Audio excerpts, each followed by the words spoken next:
Most precious human skill? Being human. Most precious AI skill? Being a machine. And on that, I'm going to cheat and do a diversion. Apologies, Nadia. But I think the danger here is that humans are becoming more and more machine-like, while machines are becoming more and more human-like. And the thing also about AI is that AI is not better suited for complex, because, you can run 2 billion correlations and pattern recognitions, even of less obvious correlations. If it's really nonlinear and deeply unpredictable, well, machines aren't going to do better. It's just simply unpredictable.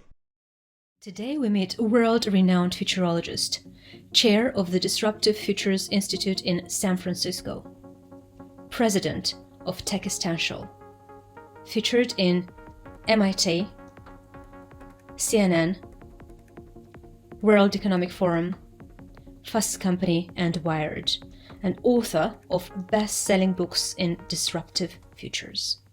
Welcome back to the Future of Skills podcast, and today I'm thrilled to introduce you to Roger Spitz, who is a futurologist, who is an international thought leader in systemic innovations, in disruptive change, and he's launching his book as well, which is Disrupt with Impact. You'll be thrilled to know that Roger is also a renowned international speaker. He's also created frameworks that have been featured at MIT, at CNN as well. Also as part of the activity he's had of the World Economic Forum at the Global Foresight Network. So I'm very thrilled to introduce you today to Roger. Thank you for coming. No, it's wonderful to be with you, Nadia, and the important work you're doing on the future of skills and all these very important human capital aspects. Thank you so much. I do feel that we're currently navigating a world full of uncertainties, as you rightly mentioned in your book. In fact, you've coined it as a term of 𝐸𝐻. You're president of 𝐸𝐻, which is a practice of positioning the future in a framework where the humans and technology interact. Now, it's how do we interact with technology, I suppose, is a question that you might have asked yourself when you've set up 𝐸𝐻ism in the first place. But other than that, you're also the chairman of the Disruptive Future Institute in San Francisco. So how does that come about? Can you please introduce yourself in 3 words, and we'll start from there, from ground up. Yeah, that's a nice way of capturing it, especially I tend to speak too much, so 3 words give me some parameters to abide by. I think the first one is probably agency. I believe fundamentally as humans, and me personally, that one of the features is that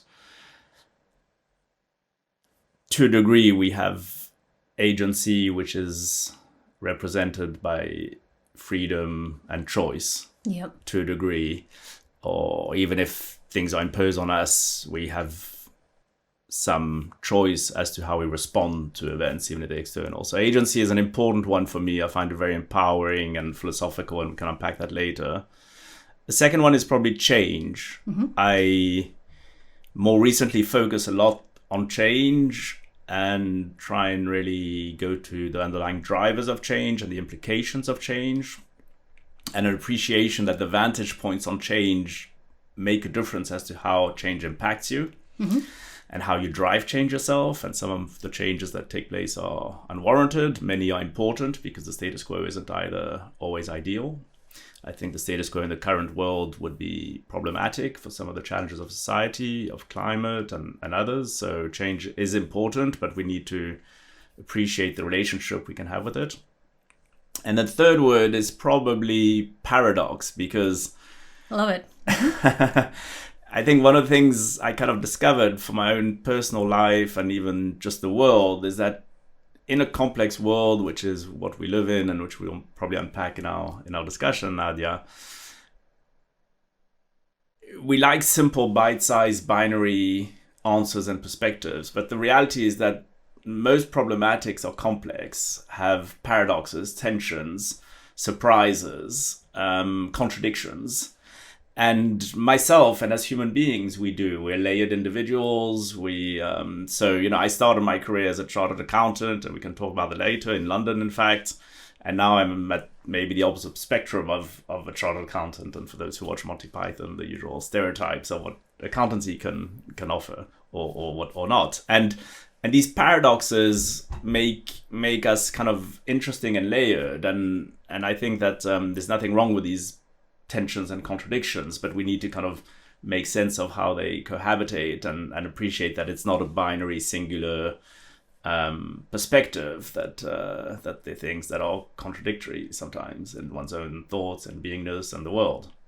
Thank you so much for the answer. I do feel that there is this taste of paradox, the complexity of the world, and your desire to offer frameworks as to how to navigate these uncertainties in the current world environment. How did that come about for you to then focus on the elements of a bit more global impact? Yeah.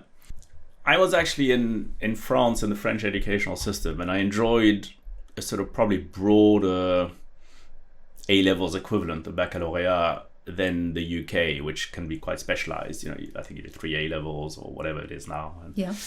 And I enjoyed subjects like philosophy and other topics, and then moved to London for my studies. And like many people in the city, not everyone, but some do law and accountancy and then move into investment banking. So I did that kind of city journey. I spent 20 years after qualifying as an ACA in investment banking. I was global head of mergers and acquisitions and technology. And as you point out, advising, CEOs, investors, and their shareholders on their most strategic acquisitions or divestments, effectively.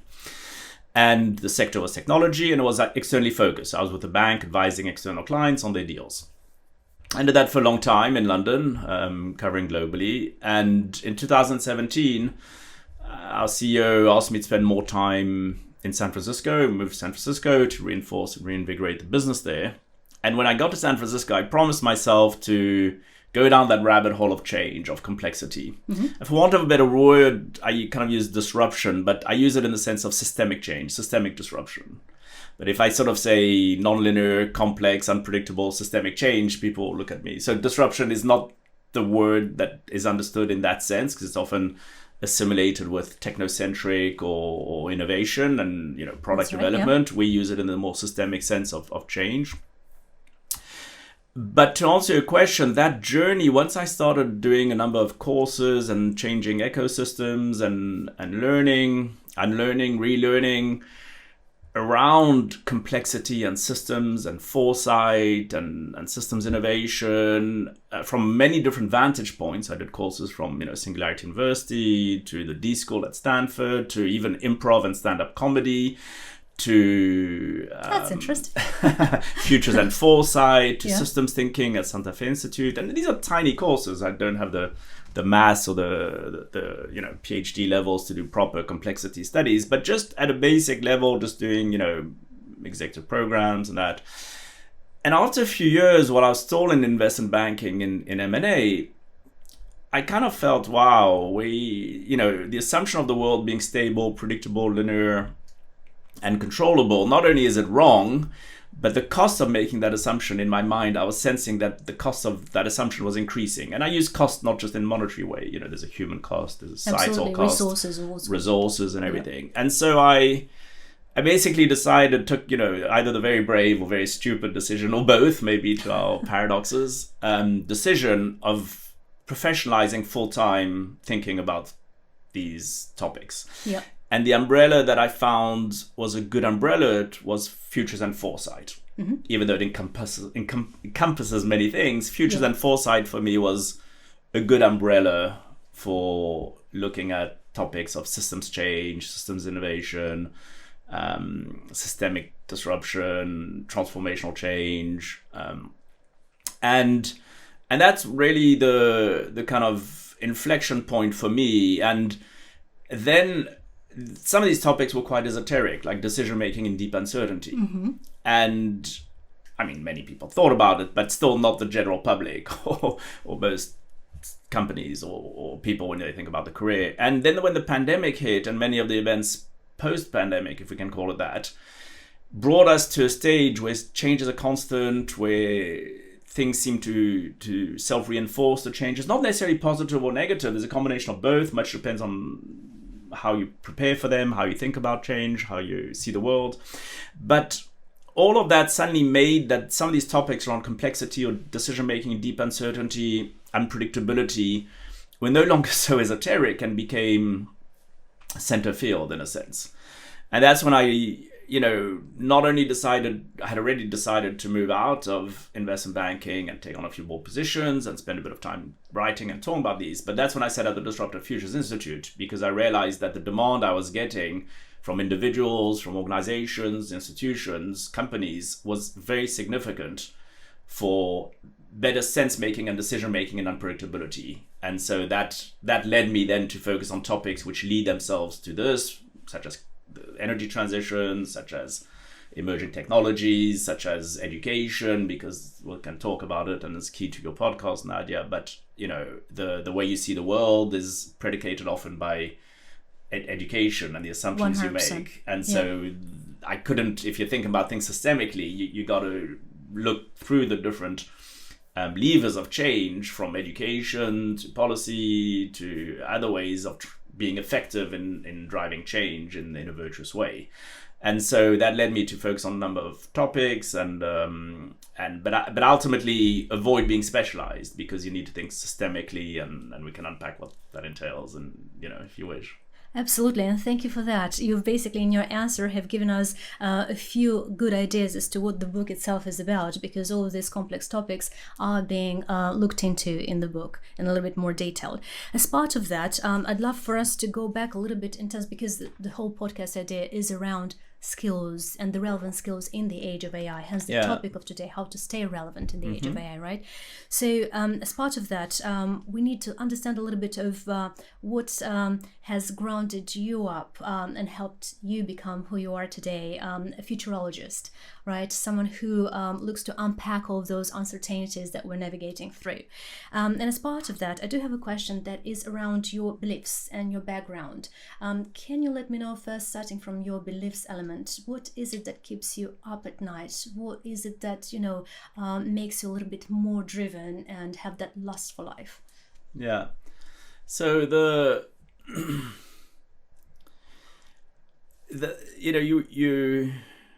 you have a lot of words, whether they're at a personal level or at a business level, that one often kind of thinks about, like innovation or growth, whether it's growth as a business or growth mindset. And these words are important, and the others. The one which for me, more recently, I kind of found to be one of the most important words there is relevance. Mm-hmm. And you mentioned it, Nadia, a moment ago, in terms of what it is to stay relevant in the age of AI. And I would broaden that, and of course AI is an important underlying driver of change. What is it to be relevant in the 21st century? Right. Mm-hmm. And relevance is one of those funny things, both kind of wonderful opportunities and also dangers, coming back to the tensions and paradoxes, right? It can be both at the same time.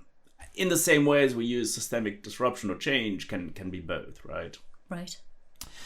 And, the beauty of relevance is that you can be not relevant or irrelevant, which is a harsh terminology, but one day and become extremely relevant the next day. So that's a kind of democratization and lowering the barriers to entry of relevancy. Mm-hmm. So whether it's knowledge, whether it's a startup competing with a big company, whether it's an idea, whether, so today's environment, which is hyper-connected and which it is this constant change, it doesn't matter whether you're number one in whatever, whether you're the world's expert or the company with the largest market share or the best product in a particular configuration.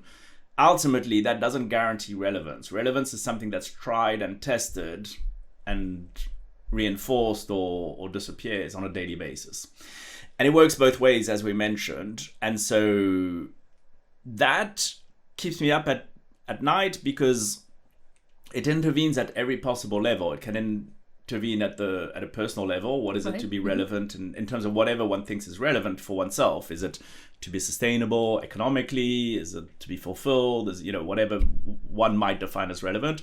For society or humanity, what is it to stay relevant in the age of machines, or if the existential risks, if you're no longer existing as humanity, or if you can't live on planet Earth, what is it to stay relevant for an organization, etc. So I think that's the one word which for me encapsulates, I don't know whether it's a value. I think your question was around value, but it certainly is a question around what keeps me up at night and what drives me, because for my own aspirations, I seek to try and be relevant and impactful and sustainable.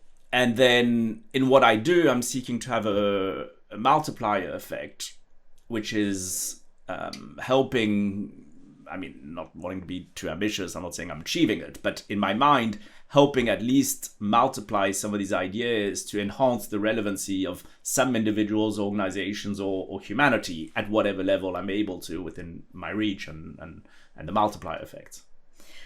Thank you, Roger. You know, here is quite a crucial topic you've mentioned in terms of relevancy, and this mission, as I take it from what you're saying of yours, as to how to help those that are either in their leadership positions or those that are simply at their personal level, just want to stay relevant in the current environment where uncertainties are literally buckling up. It's quite a lot of that, and it could be perceived as something overwhelming for a lot of people out there. As per your frameworks that you're also introducing in your book, I remember one that I was particularly thrilled, and it felt like, you know, it's an eye-opener to me, especially from my initial background as a marketeer, when you're unpacking the term of complexity and the term of complicated, and you're saying that, and you've quite rightly mentioned the expertise, the human expertise, and how it's evolving these days. Because if you're referring to the predictability element, where, you know, you're in a predictable world which is quite linear and the effects of it in future terms are quite known, then you can become an expert, whereby your knowledge can survive the complexities of change. Whereas at the moment where we're navigating into a non-linear world, where the complex element becomes more pregnant, you're saying that there's a lot of unpredictable elements to it, so that expertise or that knowledge is no longer that much viable, and therefore when it comes to that convergence with AI or the technology, it seems that the dual element of it is going to be more of a solution for the future, as opposed to the human solely element. Right. So maybe just for the benefit of the listeners, and thanks for the cue. So the distinction between complicated and complex. So complicated, indeed, as you correctly point out, Nadia, it has a degree of predictability. It's known unknowns. So there's a range of right answers. You can rely on experience, on experts, and it's linear. So it has some degree of predictability because it's linear. And you understand ex ante beforehand what the impact or the outcome might be from a specific course of action. So how do you send a probe to Mars? How do you fix a plane? How, you know, even with AI drug discovery, how do you know, these things, AI can be useful because it's linear and understandable. Humans and experts can be useful and relevant too. And ultimately, there's still parts and much of the world that requires that, and there's nothing wrong with that, and that the consideration is that a lot of the world, and more so, is what one might label as complex as opposed to complicated. So indeed, as you pointed out here, complex is unpredictable because it's unknown unknowns. It's emergent. It's constantly driving a number of factors that are themselves in flux, that are cascading into something different. And it's non-linear, so you can have, you know, disproportionate outcomes compared to the input, both good and bad. It's not necessarily good or bad per se. It's just non-linear and unpredictable. And therefore, you don't know beforehand what the outcome might be from a given course of action. So it's emergent. It's a trial and error. It's a discovery process where you need diverse perspectives to kind of amplify what might seem to be working and dampen what may not be working. And that's an emergent process which doesn't rely on knowledge or expertise per se. As part of the diverse views, you might have some people who have expertise and knowledge, but at that point in time, for that problematic, there may not be a known answer. And that includes certain of the challenges of society, certain of the challenges of of emerging technologies, how they might develop, certain challenges of climate. And these are complex challenges. Mm-hmm. And there's no straightforward answer, basically, at this stage. And they interact and create further, so it's, take the Amazon. If you were to build a village or move a road in the Amazon, it's difficult to know how that would change so many different things, from trees to forests to the waterways to animals to to so many things that it could create kind of butterfly or other effects in that. And so when it comes to the topic of your question, I think, and your own podcast, The Future of Skills, and that, of course, experts and science and that is extraordinarily relevant with many things. Absolutely no doubt about it. It's a miracle. But it's just acknowledging the subset where more and more things are hyper-connected, interacting, often at very fast speed and self-reinforcing, that create further unpredictability and that make the environment more complex than complicated. And here, the danger is, if you continue as organizations or as educational systems, as governance structures, as incentive structures, to drive basically just expertise or just knowledge or just hierarchy or just the CEO should know or just what consultants tell you, you're making that assumption of an understanding of what the answer is, instead of asking yourselves what the questions should be. Mm-hmm. And emerging. And the skills and the human capital you need to stumble and fall and get up and emerge and try something new and interact with different people and ideas and possibly machines is different for that complex angle. And the thing also about AI is that AI is not better suited for complex, because you can run 2 billion correlations and pattern recognitions, even of less obvious correlations. If it's really nonlinear and deeply unpredictable, well, machines aren't going to do better. It's just simply unpredictable. So AI can be very helpful with the complicated, and drug discovery or other things, but not necessarily with complex. So as humans, it has ramifications in terms of how we need to upgrade our own sense-making and decision-making skills, our own emergent skills, our agility, and many other things that are creative and imagination and inspiration and various other things. I call them the 6 I's, which help you with the complex area. And the 6 I's for me is inspiration, invention, the impossible, imagination, improvisation, and intuition. And those 6 I's are really, for me, the skills and the mindsets and the tools and the ways of thinking that are the most helpful with that basically complex environments of deep unpredictability. How interesting. One thing that I think came about from what you were just saying in terms of the skills that are really needed in the age of AI and the complex world that we're currently navigating, and the 6 I's that you're mentioning, priceless, thank you. But you also made here a point around the fact that AI might not be any better with predicting what's going to happen in future, similar to what human perception is of that, right? So to me, given that AI is an algorithm ultimately these days, right, as you mentioned yourself, it doesn't have that element of spirituality, which we'll tap into a little bit in future. But what you feel around that, could there be some form of interconnectivity when it comes to decision making that will be more in favor of the human development versus us sliding into a little bit more fully autonomous decision making that AI can go after? So I think for complicated, effectively, like it or not, machines are capable in narrow areas of already, reaching for specific focus, specializations, what humans can do, or even more, right? I mean, there's a degree of processing billions of data points or what have you, and that. And again, I'm not saying it's good or bad. I'm just saying that that's what it is, and I can understand that machines can be capable and can substitute humans for some of these areas.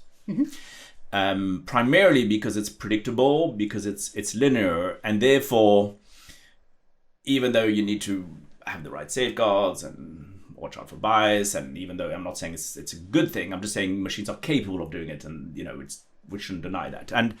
But ultimately, it does rely on the predictability aspect and the linearity. And so there is a correlation between what might have happened in the past and what might be in the future for specific areas.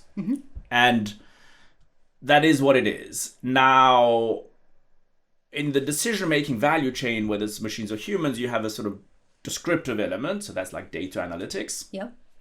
And then you have a predictive element, which is, okay, based on that, what do we think it infers for the future? But then the third part, when you move up the value chain of decision making, is prescriptive, which is you're actually taking decisions. And I think ultimately, like it or not, there's no data on the future. So when you move to the complex box, which is unpredictable, which is nonlinear, which are unknown unknowns, whether it's AI or humans, it's just unpredictable. And so the danger is, as humans, when we don't appreciate the distinction between environments which are of a complicated nature and predictable, and where AI is okay suited for that, to environments which are deeply unpredictable and where AI is not suited. Now, not only is there the danger of delegating decision-making outcomes and authority to machines where they're not suited, but by virtue of doing that, humans are actually descaling potentially and becoming less apt at that emergent discovery process, trial and error, of sense-making in complex environments, of imagining different outcomes, of being resourceful in terms of imagination and intuition and other things, creativity, to try and resolve complex challenges. And that is serious, because you have machines that are learning fast. You're potentially delegating to them in areas where they should not be better suited. But at the same time, as humans, we're not upgrading our decision-making and sense-making capabilities for those complex areas and those features we talked about earlier. Yeah. And so you have a double danger of mismatch between upgrading human capabilities to stay relevant in this complex environment, while delegating more and more to machines in areas where they're not necessarily better suited. And the combination of the two is a serious consideration, I think, for humanity and educational system and relevancy, as we were attributing a particular word or language for that. Thank you. You've raised an alarm bell here on both sides, right? One on the side of the suitability of AI for certain decision making, and then the other part of upgrading humans to become still relevant with the decision making in an unpredictable framework. Let's talk about solutions here. What do you think the solutions might be on one side or the other side? Because I appreciate these are quite complex topics on both ends. But if we take the human element first, because, there's always going to be, I suppose, in future, this dilemma, at least for the foreseeable future, HI versus AI, right? Human intelligence versus artificial intelligence. What do you think humans can do in order, what are the low-hanging fruits for humans to be able to then, pave their way into a bit more of a certain route for their decision-making skills? Yeah. So we, like all these complex problems, we need to look at things systemically, right? So when you're looking at things systemically, you're trying to think about the next order implications, not just the kind of face value, what seems to be the problematic. You do that with humility in terms of what you might understand or not understand. You're trying to look at longer time horizons, how things might interconnect that seem unrelated, but inform it to decision making today, which is, to your point, what can or should we do as humans, right? So it's going to be a number of things. And the levers for change for these complex problems are, you need to intervene across the different possible ways of changing. And this, dates back from some time, from systems thinking and people like Donella Meadows and others who spent, their careers and did a number of kind of visionary work around systems and that. And the biggest lever for change, but the most difficult to implement, but the most effective, is education. And thank you for saying that. Totally agree. And in education, I mean it in the broadest sense, so from the playground to the boardroom. And it affects how you see the world. It affects how the assumptions you make about the world. It affects worldviews, both at an individual and societal level. Yep. And that's very important, because ultimately how you see the world will inform how you prepare for different possibilities. Right. and then how you respond to things. And so that's one intervention. And then, of course, you need policy and regulation. And then, of course, you need the right incentives and governance and the, disclosures and many other things which can support the change. But fundamentally, it's education where, people need to be able to be more comfortable with uncertainty, understand the duality of it. And some philosophies or cultures have a different relationship with change, So Eastern philosophy and Zen Buddhism, the idea of Shoshin, beginner's mind, the Mujo, transience, the world is constantly changing, or even the Greeks, you never put your foot in the water twice because the water has moved on and you have changed as a human being. And so there's a lot around education, which in a way, data and information should be as important as a language. You need to understand how to evaluate it critically and appreciate its impact, its costs, the next order implications, how to do a triage between information and that. And then you need to build resiliency in systems. You need to build resiliency so that when you have shocks and changes or major, what I call weapons of mass disinformation, that basically the systems are resilient from a combination of tools, from policy to education to other things. And these topics of information education also tie in with not only just disinformation, but the cyber risks and other things where in today's society you have single points of failure, which it doesn't take much to bring down a society or to bring down a big cyber attack that could affect hospitals and then electricity. So by thinking about things in silos, by not being prepared in terms of the mindsets, by just focusing on kind of the things we think we understand, you're really doing a huge disservice both to what AI can or can't do, but especially to the relationship,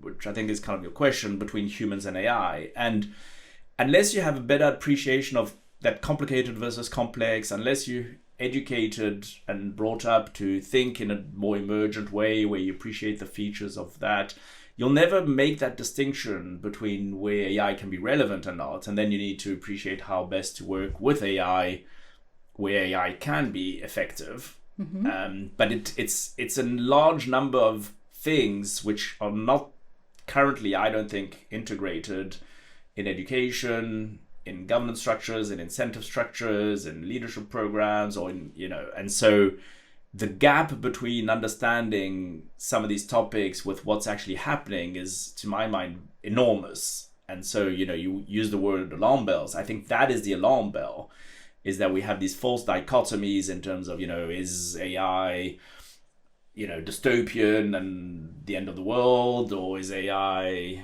utopian and it will solve all the problems? But unless you're kind of dissecting the different degrees of capabilities, of uncertainties, of capabilities, of effectiveness and that, it's just a kind of false dichotomy and just keeps the media and a few specialists engaged in some kind of debate, but it's actually not kind of addressing the fundamentals of what we should be thinking about. As part of this, critical thinking, from what it sounds like you've described just now, would need to be very important as a skill from the ground up. So on that note, what do you think when it comes back to education? I'm a parent. I've got two kids. One is 9, the other one is 7. What do you think they need to? Thank you. What do you think they need to focus their attention on? Their focus in terms of developing their skills to navigate the complex element. Yeah. So I don't have children, so I'm speaking from a vantage points of selfishness and ignorance, maybe. But I am passionate about the topic because of some things we discussed and are continuing to unpack. And I do spend time in education. I'm on the board of a very important organization, which you might look into, because actually they are very involved in the UK as well, which is Teach the Future, one of the well-known futurists, Dr. Peter Bishop. I'm on the board. It's a non-profit, and they have chapters worldwide to introduce in schools systems thinking and futures thinking in a way that's apt for both what educators can appreciate and learn easily, and that. And there are many similar initiatives. But, you mentioned policy and regulation, which are important, but I think at the same time, it's dangerous to rely or to wait for them, right? Too much, I think yeah. in some of our discussions, it needs to be a balance, and needs to be also appreciating that somehow, despite all the Senate testimonies, and as a very interesting talk by Gary Marcus in Stanford, maybe a month ago or something, for the release of his new book, Taming Silicon Valley. And, he was sort of saying, at first I was like quite encouraged. I went to the Senate and did all these testimonies, and, but ultimately the regulation isn't really there, and, it's very diluted and delayed, and etc. And, but so coming back to a question around critical thinking, I mean, it's so interesting, because however advanced we are and however change is, and whatever decision outcomes machines are kind of capable of doing, or not for that matter, in ways, critical thinking is really just first principles, as Socrates or Aristotle were encouraging and thinking about, some time ago, right, thousands of years ago. And first principles is really just kind of challenging assumptions, right? It's kind of cutting to the most basic understanding of what of what might be kind of fact, and that's critical thinking, and it's really essential, because when you look at the different features between complicated and complex, that's where, and again, complicated is important, science is important, knowledge is important, expertise is important, but it's just the relying on the entire, or most of the educational system to derive humans with those expertise capabilities. We run the risk of producing too much human capital, which doesn't have the relevancy or the viability. Right? Yeah. And so for these complex challenges, it is essential to have this critical thinking. It is essential to be, trial and error, to stumble, to pick yourself up. And this Western, mentality around perfectionism and not making mistakes, and trying to answer better questions and answers that are already established, as opposed to think about what are the questions we should be asking ourselves. How should we imagine the different possibilities and prepare for those? How do you resolve complex challenges? There's some very interesting history books where they consider that some of the important and dominant civilization over history, some have disappeared by their inability at the time to solve some of the most complex challenges at that time. And maybe that's the challenge for humanity. So when it comes back to, to your children, to sustainable futures in the broader sense, not just environmental, but the sustainable futures in terms of future generations and that. Yeah.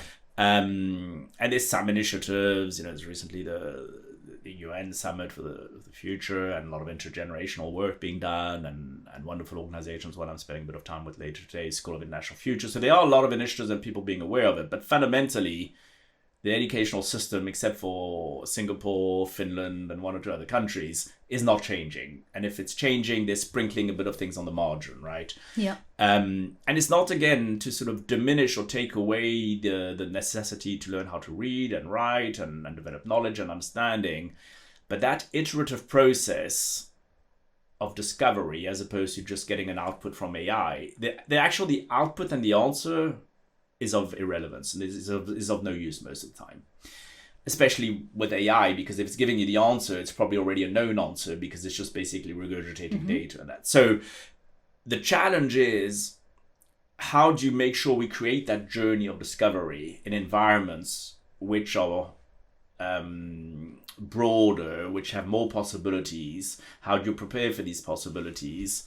How do you think about building resiliency in the systems? And how do you have the imagination? When Yellen at the Fed relied on her supercomputers and the statisticians, I'm sure they're very good statisticians that the Fed has, but ultimately the US and much of the world had the highest inflation in half a century and didn't see it coming, and thought they could control it and didn't have a clue. And there's nothing wrong with making those assumptions and understanding what comes out of the model. The danger is that you don't have the imagination to consider that there might be other factors that are playing each other, that's self-reinforcing, and that we're in a new environment.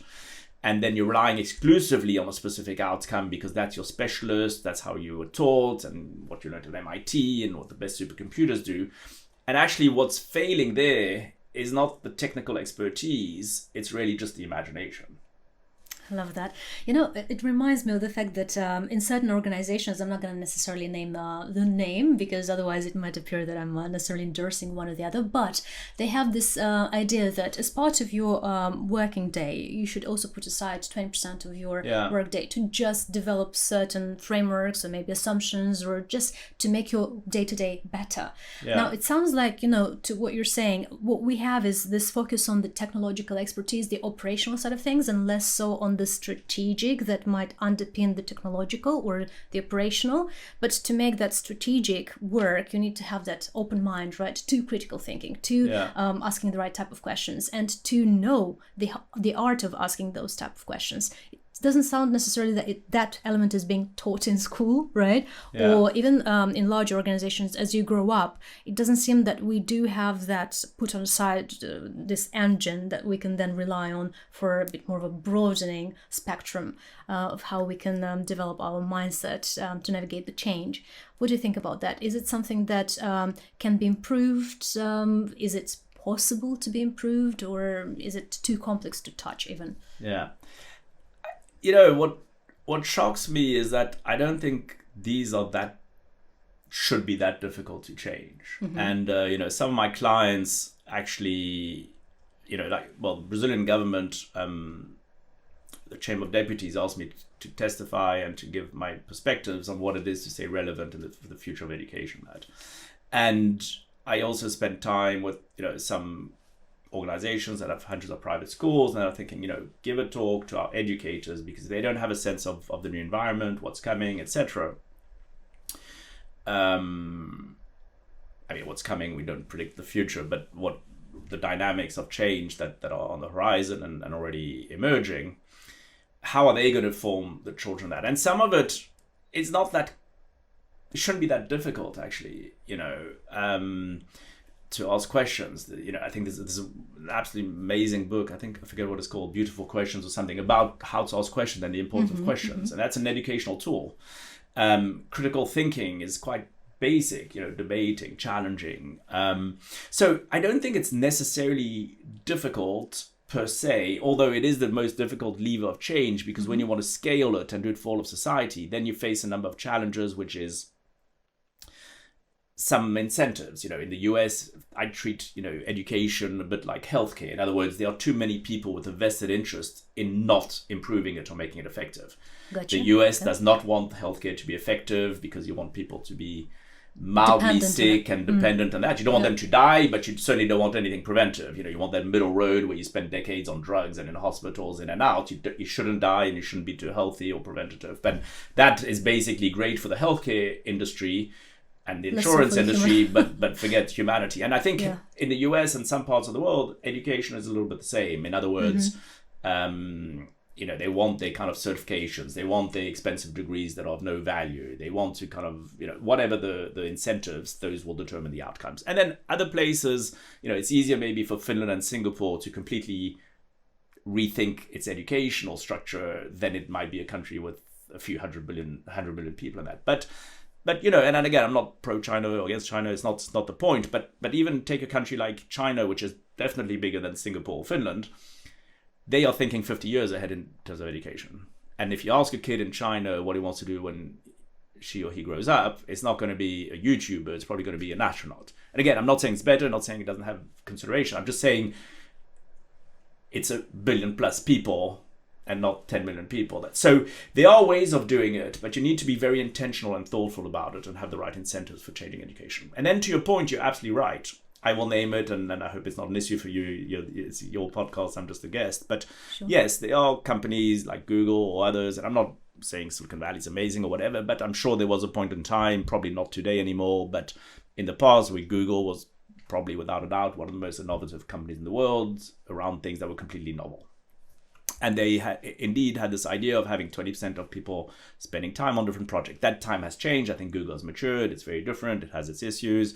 I'm not saying it didn't in the past, but I think you're right. I think that allowed people to sort of think differently. And then you have this wonderful book. I think it's called Range. Maybe David Epstein or but I think it's definitely called range. I forget the author. And effectively it's kind of saying, you need range. You can't just rely on specialization. And again, it doesn't mean you shouldn't have specialization. It's just understanding that you can't just rely on 100% of everybody coming out of nothing is constant ultimately. Exactly. And then the W shapes and then all kinds of modes. And even for myself, you're asking me about my journey. When did I sort of see that there were other things to do, discover other ecosystems, ideas and all that? It wasn't by doing a 15th or 20th year in mergers and acquisitions in an investment bank. It's when I decided, even though I was very busy and running around the globe and working 24/7, to carve out 10, 15 or 20% of my time to do other things, to be exposed to different ideas, different people, different ecosystems, different regions. And that's where you plant seeds and they ferment and you get different perspectives, etc. And so these shouldn't be that difficult, right? How to ask questions, how to challenge things, first principles. The Greeks were doing this without machines, just standing in, a few thousand years ago. So I would expect humanity would be capable of doing it if you had the right incentives, will, and understanding of the urgency and necessity for humanity of doing it. And that's where I worry. I don't think it's necessarily lack of understanding of what's at stake by some people or how one might make that transformation. Then there's a lot of other headwinds and issues with driving change and that, but... Roger, so interesting what you're saying in terms of the ease of making the clues meet and connecting the dots out there, right? And developing the critical thinking. It shouldn't be that difficult, or the art of asking questions. We're tapping into one question that I was particularly interested in asking you, because in one page in particular, I will give that in the description of the podcast so that people can also navigate through it and find that page in the book. But you did mention that humans need to enhance their capabilities as machine learning is so fast. And as multiple systems interact, it becomes increasingly difficult to discern how algorithm makes decision. Therefore, it's the case of what type of capabilities do we think differentiate humans from AIs, in the sense that the AI is already learning on the traits of human capabilities, such as how to learn, how to think, how to speak, and how to even move, the robotics element of it, right? Yeah. So, and you mentioned spirituality is that element that sets humans apart from AI for now. You mentioned for now, right? What do you mean by that? Yeah, so it's a very, very intricate area to think about, and I'm by no means a specialist in this particular area. But the way I look at it is that I think a lot of the energy in terms of academic papers and the media is focused on, will there be singularity? Will machines or artificial general intelligence, will machines be able to reach or overtake human intelligence? Are machines conscious? When will singularity be? And can machines understand what they're deciding that? And while these are not saying they don't have merits in terms of, appreciating those questions or unpacking them or seeking answers to them, for me, I'm not sure how helpful it is, whether it's the be all and end all to kind of have a firm view and certainty on that. I think ultimately machines are arriving at decision outcomes. And whether those decisions are understood by the machines or the correct decisions or whatever, maybe we won't know, and maybe actually in its own right, it's not the most serious question in the world. I think the important thing for me is, are there areas where it can make sense to use machines? I don't know if it's helping increase safety of driving, and I'm not talking about by observing what someone does, and if the person blinks for a second that they get arrested because it's perceiving them as being, I'm just talking about certain features of traffic and exactly, lanes or size of lanes or speed limits or whatever that can enhance without intrusion to the privacy of individuals, that can help build security or whatever, so or drug discovery. Let's take yes, maybe drug discovery is using AI and data centers, and maybe that has negative externalities with the environment, and we appreciate that. It's also very helpful for humanity if we can get to cure certain diseases that we might not have been able to cure quicker than that. So all that's fine. And it almost doesn't matter whether for those decision outcomes, with the help of humans and as a team, AI had some role in those decision outcomes and that. But I think the challenge is when you don't understand, as to our earlier discussion, where machines can be helpful, where machines are maybe less helpful, and where you're relying on the decision outcomes of machines, whether the machines understand it, whether it reaches singularity, almost those are, at the end of the day, today we are relying on decision outcomes of machines, and more so.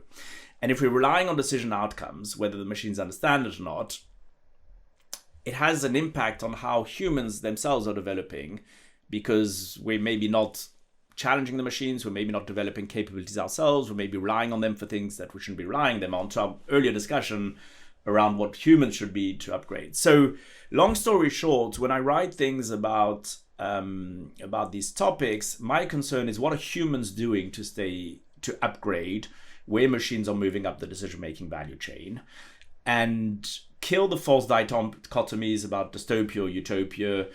Fine to spend time to establish where the singularity might arise and when, etc. But there is an urgency today, which is already happening, which is the implications. It's almost the implications of the reliance on decision outcomes from machines, which is we are less versatile, we are practicing less, we are not appreciating what we need to do as humans to also move up the decision-making value chain, to stay legitimate in the decision-making value chain and not to be pushed out because we're just delegating by proxy. And that for me is an existential risk, which doesn't mean human extinction. It's existential in the sense of the philosophers, the existential philosophers. It affects agency, to our earlier 3 words of choice: agency, freedom, and choice. And that for me is existential and urgent and today, and almost doesn't depend on whether humans are conscious or unconscious, understand what they're deciding or not, because we're behaving as if they do, we're relying on that, and we're de-skilling ourselves because of that. And Point. It's the decision outcomes that are materializing, whether they understood or not understood, could be to a degree secondary for the implications on human decision making. Roger, that's grand. Thank you so much for the answer. I believe that I could spend another hour at least with you on dissecting all these various complex topics, which I know that we're all interested in. And as part of the wraparound, we have our tradition, which is literally a flash interview. Nice. Which is basically you give an answer to a question. And so we've got just a few questions. Great. Please prepare yourself. One is, what inspires you about the future? Possibilities. Thank you. What concerns you about the future? Impossibilities. You are most passionate about? Agency. You're most scared of? Lack of agency. Skills for life or skills for growth? Skills for relevancy. Artificial intelligence or human intelligence? Human intelligence. Most precious human skill? Being human. Most precious AI skill? Being a machine. And on that, I'm going to cheat and do a diversion. Apologies, Nadia. But I think the danger here is that humans are becoming more and more machine-like, while machines are becoming more and more human-like. And so that's, if that helps with that answer. Thank you, it does. If you could get a superpower, what would that be? Being human. We'll need to define what being human means. Right, your I know, it's an easy sure. answer. And then what's the best advice you'd ever received so far? So I'm cheating, because the best advice I ever received is something I kind of articulated, which is the opposite of advice is unvice. And we use unvice. It's in the book as well. It's in the book, exactly. We use unvice as in the opposite of advice, and an update to VUCA. VUCA is volatile, uncertain, complex, and ambiguous. It's a term established by the military 50 years ago to describe a kind of VUCA environment, which, but the world was less fast and less connected, etc. at the time. It was more complicated than complex. Exactly. And so unvice for us is unknown, volatile, intersecting, complex, and exponential. Basically, the 2 new things from VUCA is intersecting, because things are hyper-connected and intersect, and that creates change, both good and opportunities and problematics. And exponential is to reflect the trajectory, velocity of change. And that, we feel, that is more prevalent today. And the important thing about advice is, to our earlier discussion, you can't just rely on advice or expertise. You have to be more self-reliant on yourself, on the human capabilities of your own discovery process and emergent. And basically, to answer your question, and this was not a 5-shot answer, but a half an hour answer, and apologies. That was an open question, though. Oh, perfect. Thank you. Whew. But basically, the best advice I've ever had or given or been given or whatever is to not rely on advice, but understand the advice is to sort of learn to be more self-reliant. And that entails some of the things we've been talking about.